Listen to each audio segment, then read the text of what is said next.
Hey, folks. Good evening. No.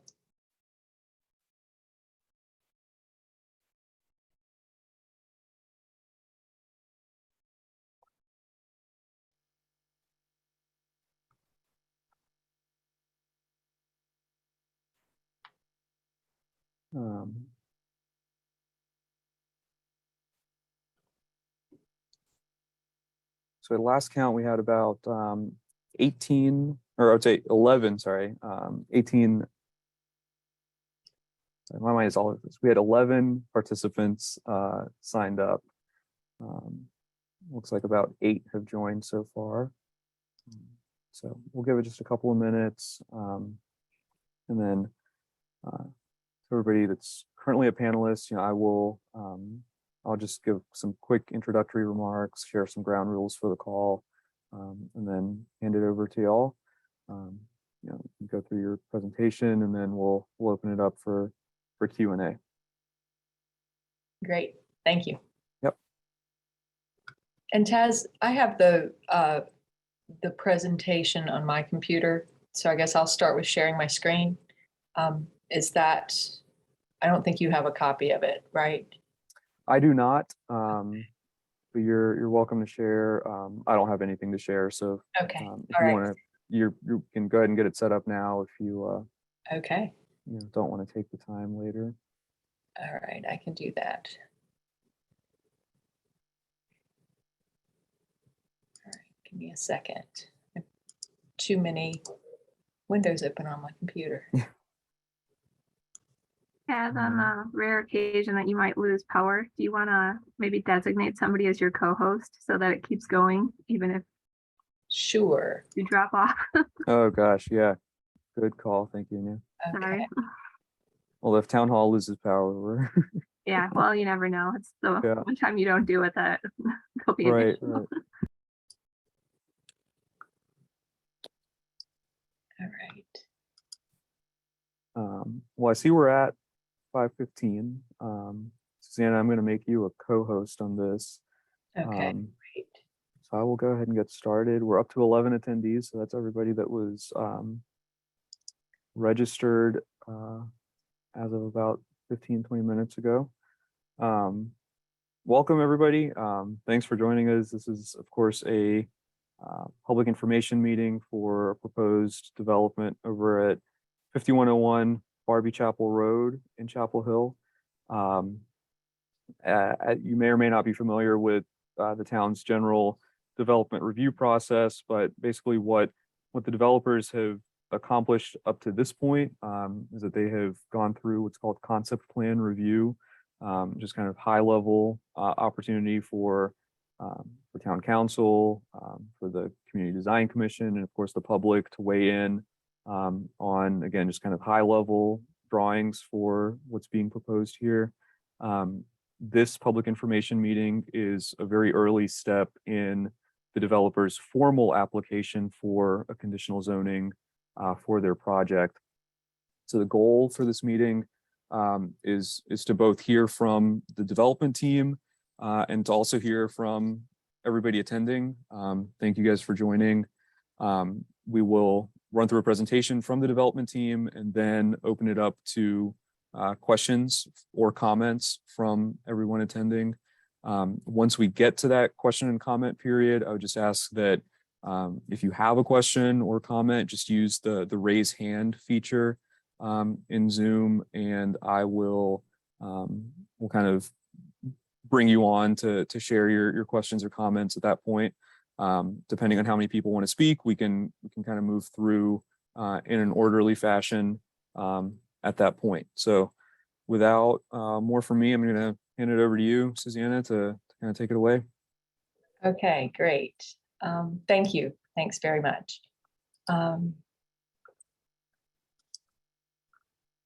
Here we go. Is it showing now? Yep. Okay, awesome. Thank you everyone for being here today. My name is Susanna Dancy. I'm the president of Rockwood Development Group, and I'm here with Toll Brothers Apartment Living to talk with you about Barbee Chapel Apartments, a proposal, an application we have right now for rezoning. And as Taz has said, to share at a high level overview of this project, and then to answer any questions you have, at least to the best of our ability tonight.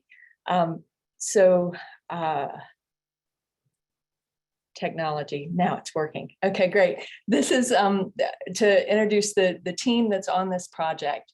Toll Brothers Apartment Living is the primary developer, and I'm the co-developer with Rockwood Development Group.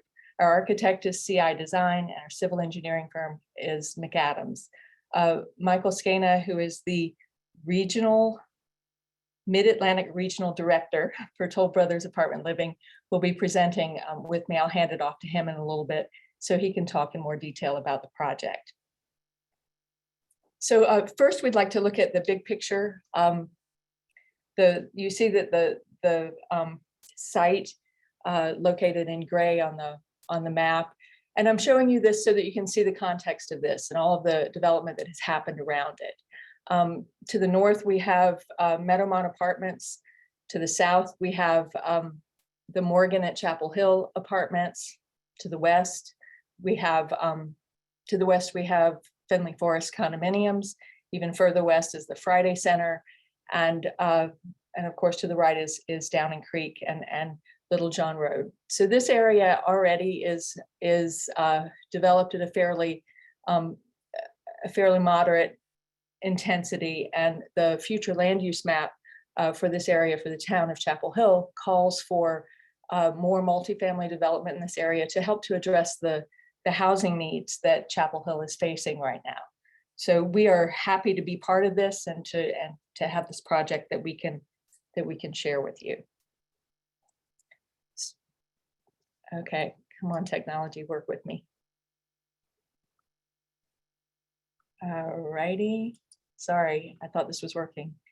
Oh, it's because I'm on scroll. Hang on. Sorry. Single page. There we go. So let's see. Is that showing up okay? All right.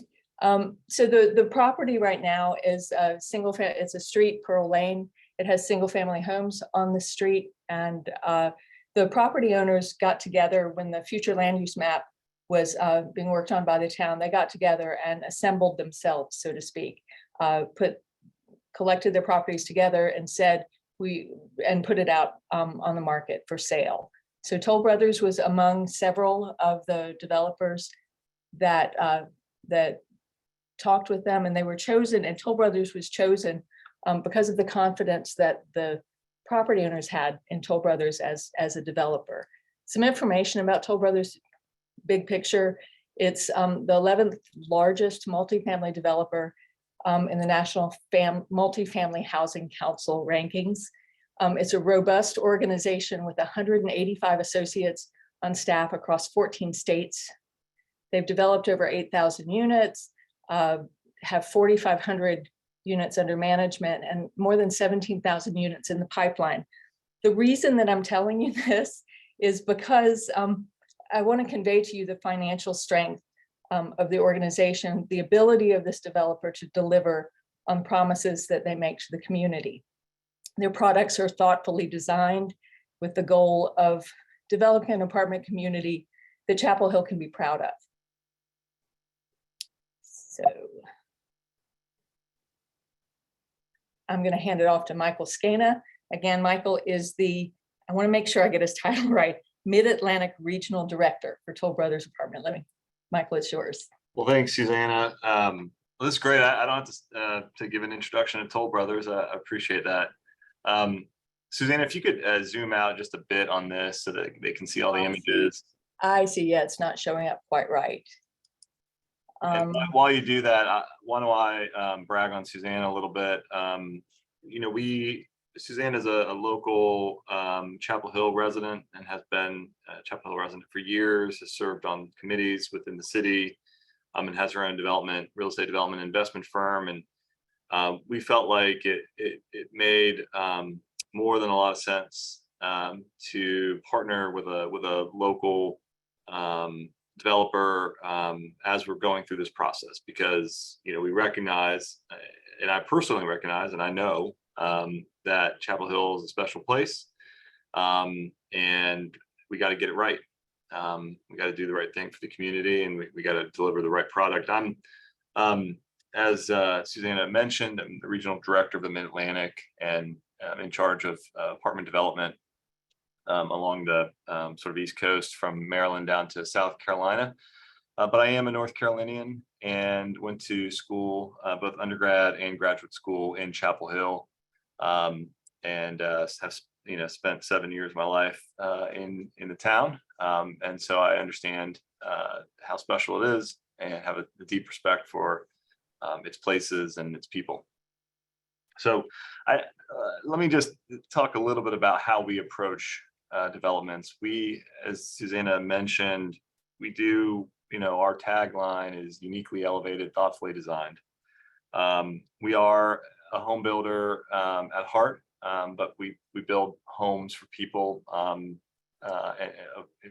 sort of for all walks of life, from just starting out through senior living, and multifamily is part of that. Apartments are a part of that. It represents a slice of time in some folks' life, and for other folks, it represents sort of a longer period of their life. And so we put the same thought into our apartments as we do into our single family homes and townhouses. And we also build places that are connected, places that form communities and neighborhoods.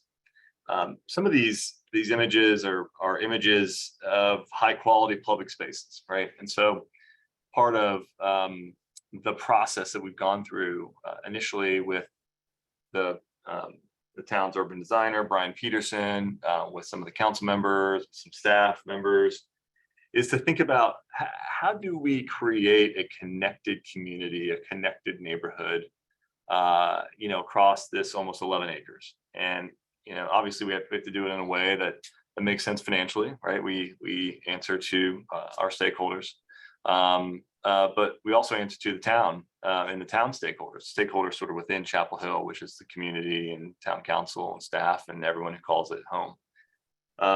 So we thought about how do we create these great public spaces. So these are just some images of what we think high quality public spaces look like, and that some of the ideas that we sort of bring into our development. Suzanne, if you go to the next slide. Yes, if I can figure out, y'all, technology is not working well with me. Yeah, Tonight. I apologize. no worries. So again, just other images of what some medium density residential uses. Next slide.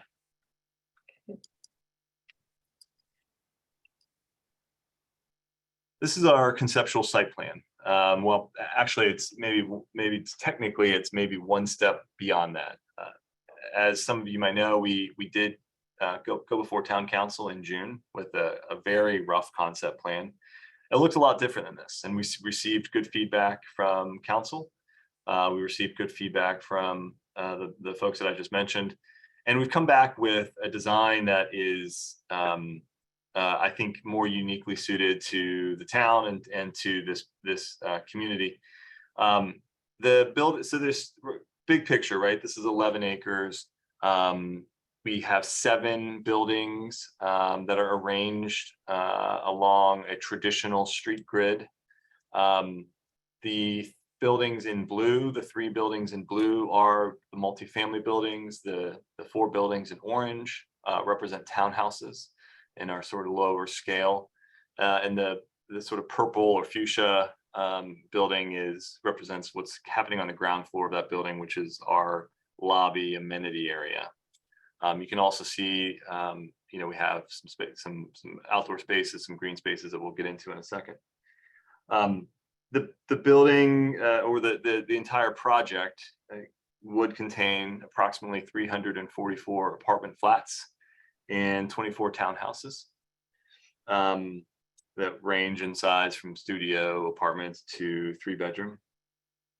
And what I like about this is that this is at, like I said, at a scale that I think is more in keeping with sort of the medium density development that is around this area. The future land use map does indicate multifamily as potential use for this land, and it suggests 6 stories as a maximum height. Our buildings are 3, 4, and 5 stories, so we fit within those and within the density that it suggests. A couple things else to point out, and Susanna, you can move your cursor. We intentionally created 3 connections to the adjacent project. So what you'll see, Susanna, if you just show, just sort of show the background image. Yeah, I just want to, the image is sort of blurred this to the right and and then below our project. That image represents what was presented to town council back in March by the adjacent property owner. And I think they call it the Hillmont project. So knowing that the town wanted these 2 projects to be connected, we've introduced 3 pedestrian and vehicular and bicycle connections along our property line. We've also introduced a main street, which we think is a fantastic entrance to both our community and whatever Hillmont ends up building. And then we have all this great public space. So moving to the next slide.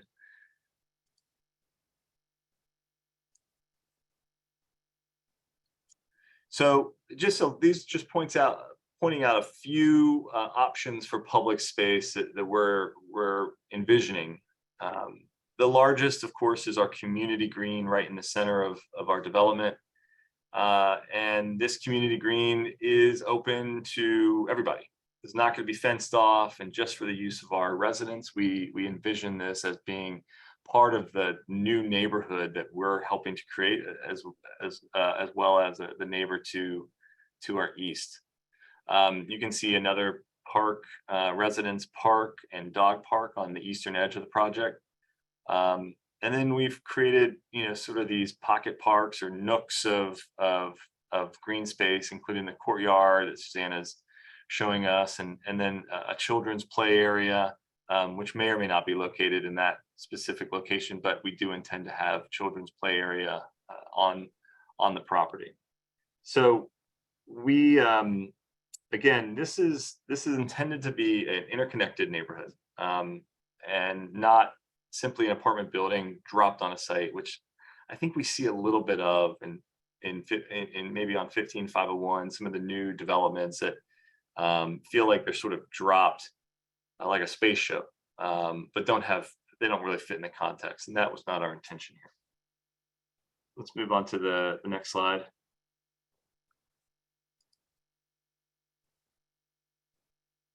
So I'm going to go through these quickly. These just represent some ideas that we had for programming. So the big public green space, number 3, you can see could be a movie night. It could be seasonal gatherings. It could be outdoor yoga.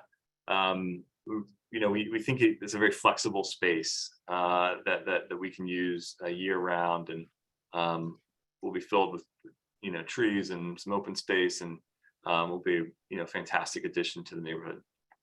Next slide. Sorry. There we go. Courtyard that we talked about, these seating areas, places to gather. A lot of folks work from home, either on a part-time or full-time basis now, and we're seeing that in our apartment communities. So we're trying to create these third places, not your primary home, your first place, or your work, your second place, a third place that really is intended to allow people to gather outside of their house, and whether that's to work or to enjoy each other's company. We expect these outdoor spaces to serve that that objective. Next slide. The linear park, this is just additional green space, and our hope is that this linear park will actually be connected through the Hillmont property, and that they'll sort of pick this up. We think it's a really fantastic feature. Of course, dog parks are very popular these days, and this will be open to the community. Next slide. These are just some images of architecture that we like. This is not intended to say this is exactly what the buildings will look like, but maybe something that we're thinking about. And I also wanted to show these images because they are not flat, but they have some texture. They have a little bit, they have balconies, have an in and out rhythm of the buildings. And I particularly want to just put these in your mind as we go to the next slide and show a couple of images of the massing of the site. So this is what the site would look like from a bird's eye view from 100 feet in the air. And you can see how the townhouses, Suzanne, if you can just circle the townhouses on the left, these are the 3-story buildings, how they sort of relate to the apartment buildings on the right. And on the top, you can see the green spaces that we've designed, the public spaces. You can see the traditional street grid and how it really starts to feel like an integrated community. Next slide. This is an image of the courtyard that we talked about. So this courtyard, you'd turn into the property off of Barbee Chapel Road, and the courtyard would be on your right. And this also shows a few of the trees. There are some existing trees on the site that we would like to save. Some new trees to meet the canopy requirements. These are all things that we're taking into consideration as we work through the site plan.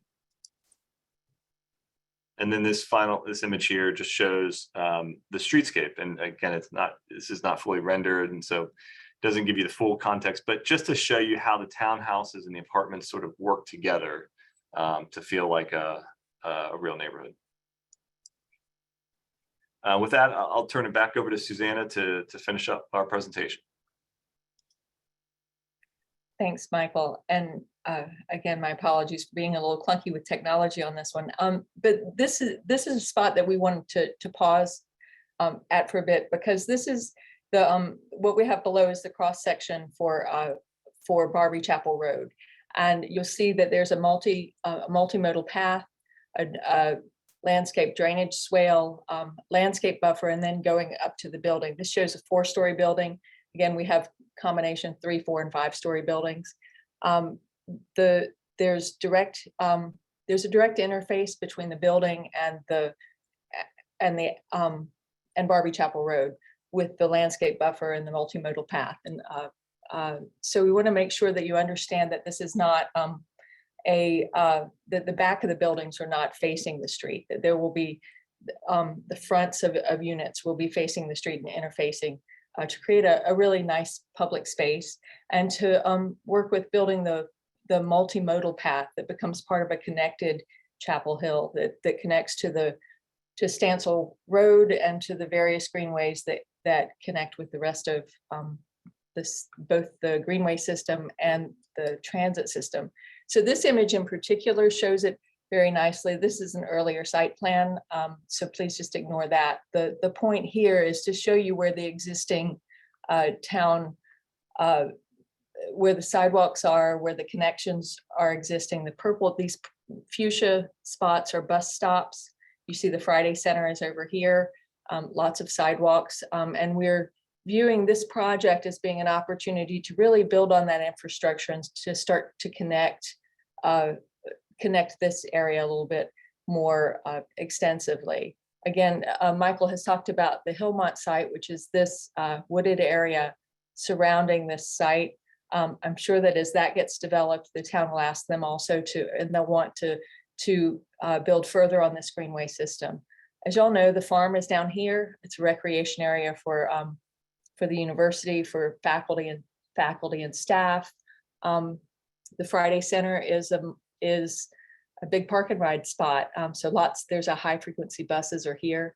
So we really are trying to design and implement this as something that is part of this larger community, and that where residents where they don't have to drive everywhere, that they have the option of getting on their bike, to get on the Greenway path, just walking across the road to Meadowmont, to some of the restaurants there, or to walk or bike to the Friday Center to catch the bus. So that is generally our overview. And so I think we're ready for questions now. I'll actually leave this one up because it's more interesting. So. Awesome. Thank you, Susanna. For anybody that's kind of in the audience for the meeting, if you have any questions or comments for either for town staff or for the development team, please go ahead and use the raise hand button. I will start to bring people in. I see Mr. Adams, you've got your hand up. I'm going to try to bring you in right now. I would ask, keep your comments to no more than about 3 or so minutes, just so that we can get as many people in as possible. So Mr. Adams, I'm going to try to bring you in right now. And then you should be good to go, Mr. Adams. Okay, can you hear me? Loud and clear. Yes, sir. Awesome. So the very first comment was you're trying to meet the housing needs for Chapel Hill. And I just wanted to put this in context because Rod Stevens, consultant, estimated that we'll be planning for 500 new residents per year. And if you look on apartments.com right now, I just looked, there are 1,800 apartments available for rent. So there's a 3-year supply, at least of apartments already. So the question is, why do we need more market rate apartments? Number one. Number two, of course, is the big question is what Chapel Hill really needs is affordable housing. And I don't see anything in here that says you're going to provide affordable housing or workforce housing or anything of that sort. Could you address those questions? Sure. Yeah, our application has proffered 10% of our units would be affordable to folks making below the area, 100% of the area median income. And we look forward to working with staff on sort of defining exactly what the priorities of staff and council would be. We're flexible in that sense, but we know that it's important for the town, and we plan on providing that. And these units would be located within our buildings, not as a sort of separate building or anything like that. These would be sort of mixed in with our other units. And the idea why we need more market rate apartments. I happen to live in Blue Hill, so I have a lot of Texas donuts around me. Yeah. I mean, look, I think that's a question for town council. And we believe that obviously that these units would be filled, otherwise we wouldn't be looking for a rezoning. But I think that's a policy question that I can't answer. Thanks, David. I see that Henry has his hand up, so I'm going to pass the mic over to him. And then, David, if you have any follow-up questions, we can certainly get back to you. Henry, I'm going to give you the mic. You'll have to unmute yourself, and then we should be able to hear you. Thank you. I have a couple of questions here, and I'm going to just read them off. So take some quick notes, and then maybe you can answer each one relatively quickly. I don't hear or notice that there's any provision for putting solar panels on the top and trying to use your rooftops to generate electricity. I'd like to know what your all's thoughts are about that. We're putting solar panels on habitat houses, so I'm wondering why you haven't thought about doing that with these apartments. I don't notice on the plan that you've presented any stormwater retention ponds. Also, if this is for workforce, and in much of your description of the project, you are describing that people can access the medical down near 54 and 40, or go to campus as a workforce, wouldn't it make sense then to request that the town provide bus access, a dedicated bus line, much of the way they have F Express bus line at the Friday Center, and to have reduced parking, because you are providing tremendous bus access for workforce. If you choose not to put solar on top of your roofs, would you consider doing some rooftop features, gathering spaces, not have them all be ground-based? I'd also like to know what the percentage of your impervious surface will be and how that matches with the requirements the town asks for impervious surface. I appreciate the connections that you've indicated with the potential Hillmont development, although I know that they're in a massive redesign, and I'm hopeful that there'll be some good walking trails and bike connections between the two projects. So thank you all very much. Suzanne, you want to jump in? Sure, I'm happy to. The question about the provision for solar panels. Solar panels are something that we are looking into. We are committed to designing and building these buildings to be certified by the National Green Building Standards to bronze or higher levels. So we are committed to the goals for sustainability on that. Again, solar panels, we're not quite there yet in terms of whether they're feasible or not, whether they're feasible or not for this project. You're right, you don't see any stormwater ponds on there. It's because the stormwater is underground. It'll be underneath some of the streets, I believe. And the preliminary plans are showing that. So we're doing underground stormwater retention vaults. Those will be releasing the stormwater at the same or less rate. The water will be filtered. I'm not an engineer, so I want to be careful about how I say this, but the water will be treated and released at the same rate that is currently, the same or less rate than it is currently being released at now. So the goal is for it to be the same or better condition after this is built, as it is today. Additional bus access, I don't know about.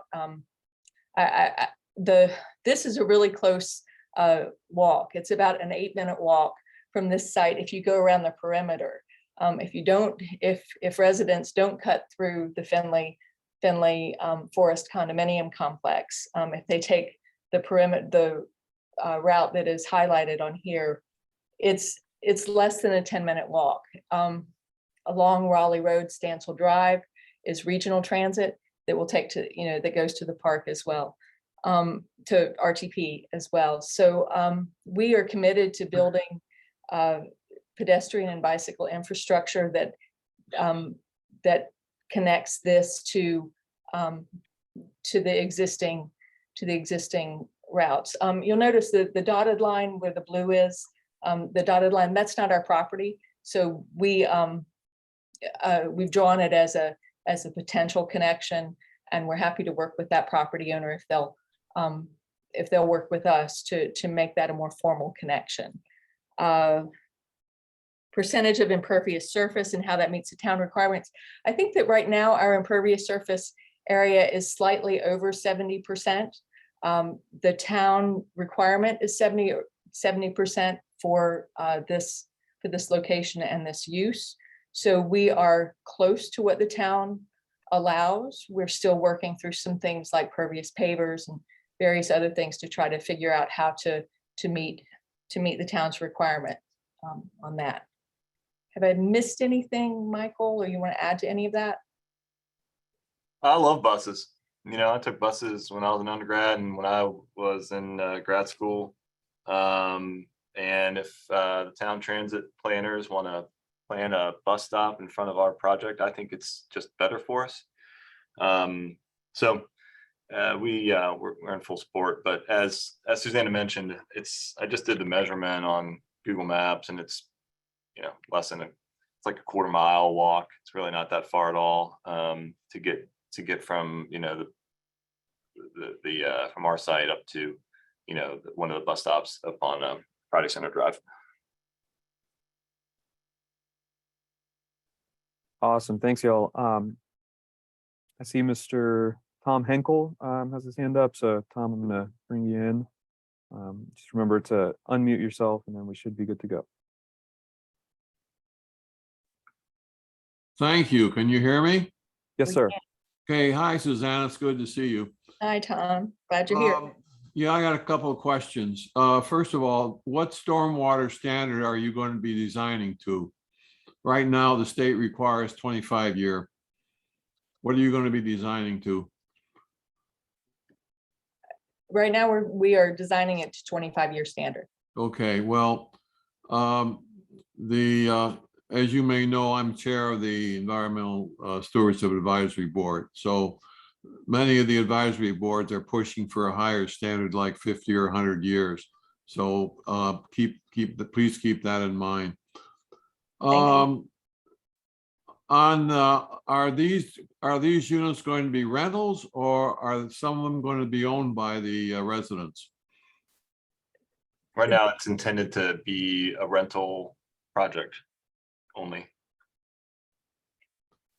Okay, and my last question, the town is about to promulgate rules that say no more use of natural gas in new construction.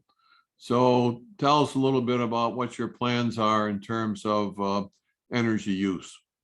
What type of equipment? Are you going to use any fossil fuels? I would say that if the town implements that's not a problem for us. Our equipment will be powered by electricity. That's not a problem. Thank you. All right. Thank you, Tom. I see Julianne Davis. Put your hand up. I'm gonna bring you in, and just please remember to unmute yourself before you start. All right, thank you very much. I appreciate everyone's time and being here tonight. I have a couple of questions and I guess comments. First, I'm wondering, as others have said this evening, asking about stormwater plans, because I believe this is in a flood zone that they do expect somewhat regular flooding. So I'm curious how you're accounting for that in the plans. And then as far as accessibility and walking, biking, etc., I know that the intersection of 54 Raleigh Road and Barbee Chapel is a quite busy intersection already, especially at rush hour, and that can make it challenging for motorists, cyclists, and pedestrians. And with adding additional units, I'm curious how you envision accounting for that added traffic, both vehicular and foot traffic. Thank you. I can take that. Thank you, Julianne, for your questions. This site is not there. This site is actually not a low site at all. This area is fairly flat, but this is, to our knowledge, there is no indication of flooding at all on our site. There is a low area on the adjacent site that's that has some buffers around it and various things, but that's not on this property. It's on the adjacent property. The intersection at Barbee Chapel Road, we fully expect, as part of the traffic impact assessment, for there to be recommendations on how to improve that intersection and to address some of the existing problem, and certainly to accommodate additional traffic created by this one. We are very aware of how traffic backs up on that road and are concerned about it as well. those were the two things I'd written down. Have I missed anything? Yeah, I would just add that we are also very concerned about pedestrian safety and cyclist safety. You know, when again, sorry to harken back to old grad school days, but when I was in grad school, I used to ride my bike out in Orange County quite a bit, and am well aware of the cycling infrastructure and the challenges of it in the city or in the town. Which is why I pushed for from the very beginning. I said, look, we got to accommodate this multi-use path along Barbee Chapel. If you got there today, you see what I think some transit planners call goat trails, which are just, you can see people that walk along the side of the road and create footpaths. And that's not safe. It's not safe, and we don't want our residents, or we don't want residents from the Morgan or from Finley Forest to have to, we saw someone walking down Barbee Chapel right along the side of the road with a tennis racket going to the farm. It's just on a recent visit. So we push for this 10-foot multi-use path along our property line, and we hope that the town will ask Hillmont to continue it so that it can be a continuous infrastructure piece that will increase safety along Barbee Chapel. Thank you. I appreciate your answers. All right, thanks all. Looks like the next speaker is Meta Knight Zongola. I'm going to let you in, and please remember to unmute yourself. Yes, hi, thank you. Can you hear me? Yes, Yes. thank you. I had a couple questions. First, how tall are each of the buildings? I heard mentioned 3 to 5 stories, but I wasn't clear on which buildings would be what height. Second, what's the distance off the road for the buildings? I saw that there were 2 apartment buildings on Barbee Chapel. And my last question was that you had mentioned interconnectedness, and I'm wondering how this development is connected with the single family homes directly across the street. Thank you. Okay, let me jump back to it may take me a second to get back to the site plan, but I think it'll help for talking through it. Your first question was how tall are the buildings? I don't know.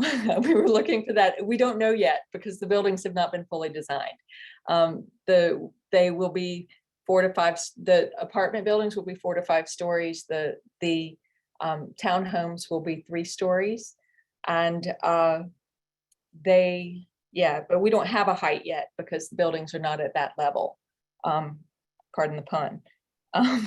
The second question I did not write down. And this was how far are the buildings off the road?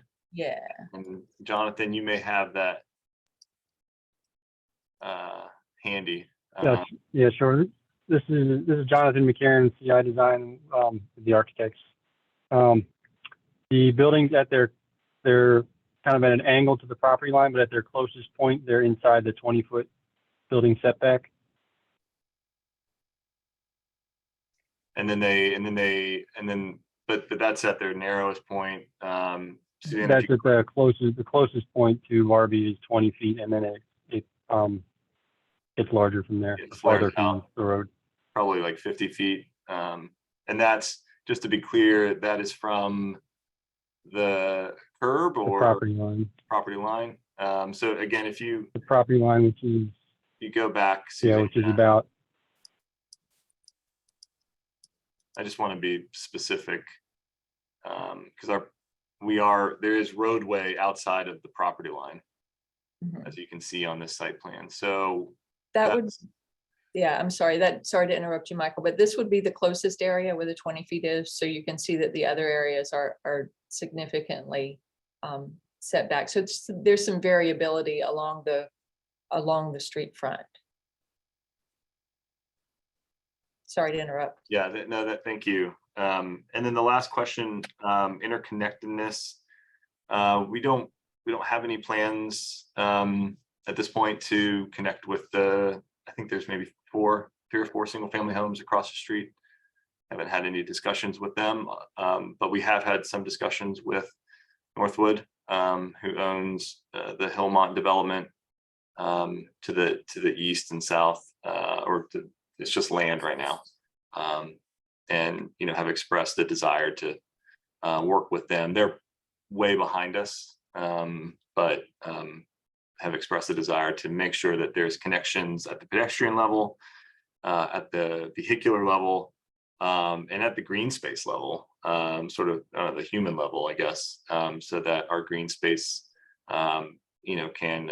there's opportunities for them to sort of connect with what we're doing from an open space and green space perspective. All right, thank you all. I don't see any hands currently raised. So kind of a last call, I guess, for anybody. If you have any final questions, thoughts, comments, please feel free to raise your hand. Seeing none, I think we can go ahead and wrap things up. Thank you to everybody that attended for your questions and your comments. Thank you very much for the development team. These public information meetings are really important for everybody involved. So thank you all. Thank you. Yes, thank you. Thank you. All right. Have a good day, everybody. Good night. Thanks.